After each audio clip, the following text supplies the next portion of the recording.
Sanskrit Sannidhanam YouTube पटल रे आपण मानंकु पुणी थरे स्वागत।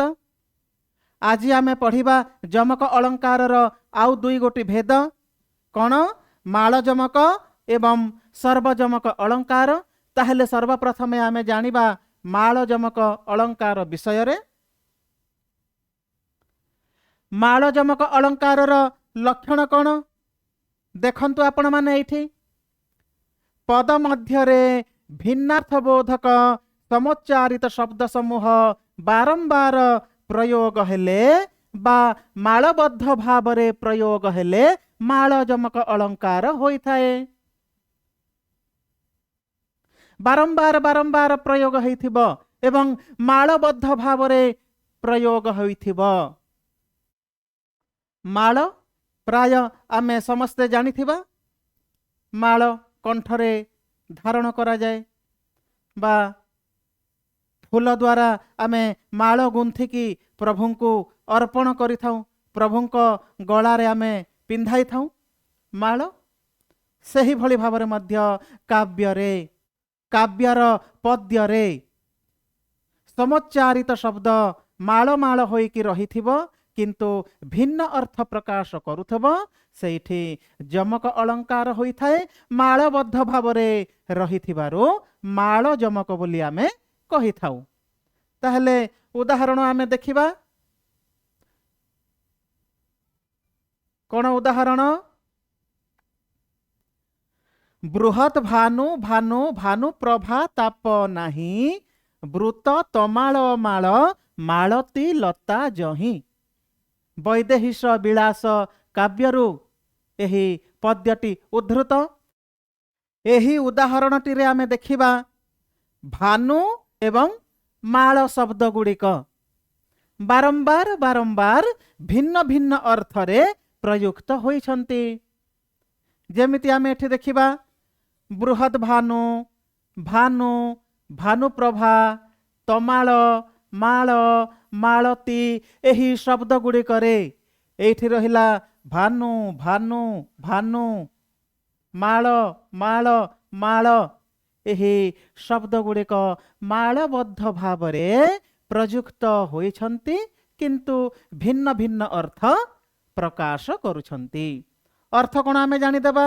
एठी बृहत भानु शब्दर अर्थ हैला अग्नि, भानु शब्दर अर्थ सूर्य, भानु प्रभा माने किरण। सही भली द्वितीय पादर आमे देखिबा तमाल माने तमाल वृक्ष वृक्ष विशेष, पुणी माल माने समूह। सही भली मालती शब्दर अर्थ हैला कौन लता विशेष। मालती लता आमे जानिछे।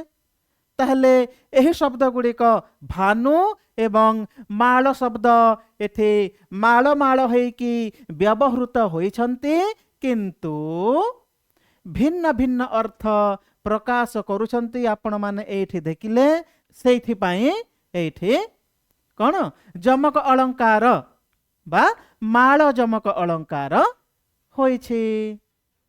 Clear, very good. पुणी आमे आग को जानिबा सर्वजमक अलंकार कौन। सर्वजमक अलंकार लक्षण आगे आमे देखिदबा।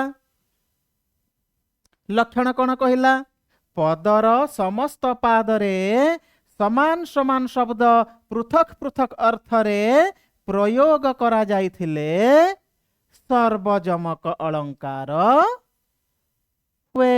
केउ अलंकार सर्वजमक अलंकार। समान शब्द उभय पादरे प्रयुक्त होइथिबो किंतु अर्थ भिन्न भिन्न होइथिबो सही स्थल रे सर्वजमक अलंकार हुए। आमे उदाहरणटी देखिदबा। लावण्यवती काव्यरु कोन उदाहरणटी एठी देखिले अहि मकर ताप नाशे शोभा सारस चक्रे। अहि मकर ताप नाशे शोभा सारस चक्रे। एही पद्यरे दुईटी पाद रहिछि आउ दुई गोटी पादरे समान समान शब्द व्यवहृत ହୋଇଛନ୍ତି କିନ୍ତୁ ଅର୍ଥ ଭିନ୍ନ ଭିନ୍ନ। ଯଦି ଅକ୍ଷର ଦୃଷ୍ଟିରୁ ଦେଖିବା ଉଭୟ ପାଦରେ ସମାନ ଶବ୍ଦ ସମାନ ଅକ୍ଷର ପ୍ରଯୁକ୍ତ ହୋଇଛନ୍ତି, ସମାନ ଭାବରେ ଉଚ୍ଚାରିତ ମଧ୍ୟ ହେଉଛନ୍ତି କିନ୍ତୁ ଅର୍ଥ ଭିନ୍ନ ଭିନ୍ନ। ଅର୍ଥ କ'ଣ? ପ୍ରଥମ ପାଦରେ ଆମେ ଦେଖିଦେବା ଅହି, ଅହି ମାନେ ସର୍ପ ସାପ। ମକର, ମକର ମାନେ କୁମ୍ଭୀର। ତାପ, ତାପ ମାନେ ଦୁଃଖ। ସାରସ, ସାରସ ଶବ୍ଦର ଅର୍ଥ କ'ଣ? ଏଠି ସାରସ ଶବ୍ଦ ପ୍ରଯୁକ୍ତ ହୋଇଛି, ସାରସ ମାନେ ପଦ୍ମ। ଚକ୍ରେ, ଚକ୍ରେ ମାନେ ସମୂହରେ। ଏଇଟା ହେଲା ପ୍ରଥମ ପାଦର ଅର୍ଥ ବା ପ୍ରଥମ ପାଦରେ ବ୍ୟବହୃତ ହୋଇଥିବା ଶବ୍ଦ ଗୁଡ଼ିକର ଅର୍ଥ। ପୁଣି ଆମେ ଦ୍ୱିତୀୟ ପାଦକୁ ଯିବା। ଦ୍ୱିତୀୟ ପାଦରେ ଅହି ମକର ନାମ, ଅହି ମକର ନାମ ସୂର୍ଯ୍ୟ। ତାପ, ଏଠି ତାପ ଶବ୍ଦ ପ୍ରୟୋଗ ହେଇଛି ଉଷ୍ମତା। ପୁଣି ଆମେ ଦେଖିବା ସାରସ, ସାରସ ମାନେ ହଂସ। ଏଇଠି ସାରସ ଶବ୍ଦ ପ୍ରଯୁକ୍ତ ହେଇଛି। ପୁଣି ଆମେ ଦେଖିବା ଚକ୍ରେ, ଚକ୍ରବାକ ଆଦିରେ, ଚକ୍ରବାକ ମଣ୍ଡଳୀରେ, ଚକ୍ରବାକ ପକ୍ଷୀ ବିଶେଷ ଆମେ ଜାଣିଛେ, ସେହି ଚକ୍ରବାକ ମଣ୍ଡଳୀରେ। କାହାର ଅର୍ଥ? ଚକ୍ରେ ଶବ୍ଦର ଅର୍ଥ। ତାହେଲେ ଏଠି ଆମେ କ'ଣ ଦେଖିଲେ? ଉଭୟ ପାଦରେ ସମାନ ସମାନ ଶବ୍ଦ ପ୍ରୟୋଗ ହୋଇଛି ଏବଂ ଉଭୟ ପାଦରେ ପ୍ରୟୋଗ ହୋଇଥିବା ଶବ୍ଦ ଗୁଡ଼ିକର ଅର୍ଥ ଭିନ୍ନ ଭିନ୍ନ।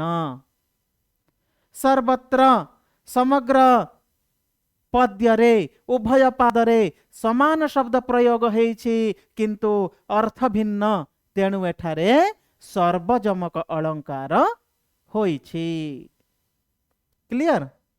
ନେକ୍ସଟ, ଏହା ସହିତ ଆଉ ଗୋଟିଏ ଉଦାହରଣ ଆମେ ଦେଖିବା। କ'ଣ ଉଦାହରଣଟି? ବିରାଜି ବର କନକ କଦମ୍ବ ରୁଚିରେ, ବିରାଜି ବର କନକ କଦମ୍ବ ରୁଚିରେ। ବୈଦେହୀଶ ବିଳାସ କାବ୍ୟରୁ ପଦ୍ୟଟି ଉଦ୍ଧୃତ। ଏଠି ମଧ୍ୟ ପଦ୍ୟର ଦୁଇ ଗୋଟି ପାଦରେ ସମାନ ସମାନ ଶବ୍ଦର ଆବୃତ୍ତି ଘଟିଛି କିନ୍ତୁ ଭିନ୍ନ ଭିନ୍ନ ଅର୍ଥ ପ୍ରକାଶ କରୁଛନ୍ତି। ଦେଖିଦେବା ପ୍ରଥମ ପାଦରେ ବ୍ୟବହୃତ ଶବ୍ଦ ଗୁଡ଼ିକର ଅର୍ଥ ବିରାଜି। ଏଇଠି ରହିଲା ବିରାଜି ମାନେ ଦେଦୀପ୍ୟମାନ, ଦେଦୀପ୍ୟମାନ ଉଦ୍ଭାସିତ ହେବା, ପ୍ରକାଶିତ ହେବା, ଏହି ଅର୍ଥରେ ପ୍ରଯୁକ୍ତ ହୋଇଥାଏ। ପୁଣି ଆସିଲା ବର, ବର ମାନେ ଶ୍ରେଷ୍ଠ। କନକ, କନକ ମାନେ ସୁବର୍ଣ୍ଣ ସୁନା। କଦମ୍ବ, କଦମ୍ବ ମାନେ ସମୂହ ଗ୍ରୁପ। ପୁଣି ଆସିଲା ରୁଚିରେ, ରୁଚିରେ ମାନେ କାନ୍ତିରେ ସୌନ୍ଦର୍ଯ୍ୟରେ ଇତ୍ୟାଦି ଅର୍ଥରେ ବ୍ୟବହୃତ ହୋଇଛନ୍ତି ପ୍ରଥମ ପାଦର ଶବ୍ଦ ଗୁଡ଼ିକ। ପୁଣି ଆମେ ଯିବା ଦ୍ୱିତୀୟ ପାଦକୁ। ଦ୍ୱିତୀୟ ପାଦରେ ବ୍ୟବହୃତ ହୋଇଥିବା ଶବ୍ଦ ଗୁଡ଼ିକର ଅର୍ଥ ଆମେ ଦେଖିବା। ବିରାଜି, ବି ମାନେ ପକ୍ଷୀ, ରାଜି ବିରାଜି ପକ୍ଷୀ ସମୂହ। ଏଠି ଆମେ ଦେଖିଲେ ବିରାଜି ମାନେ ପକ୍ଷୀ ସମୂହ।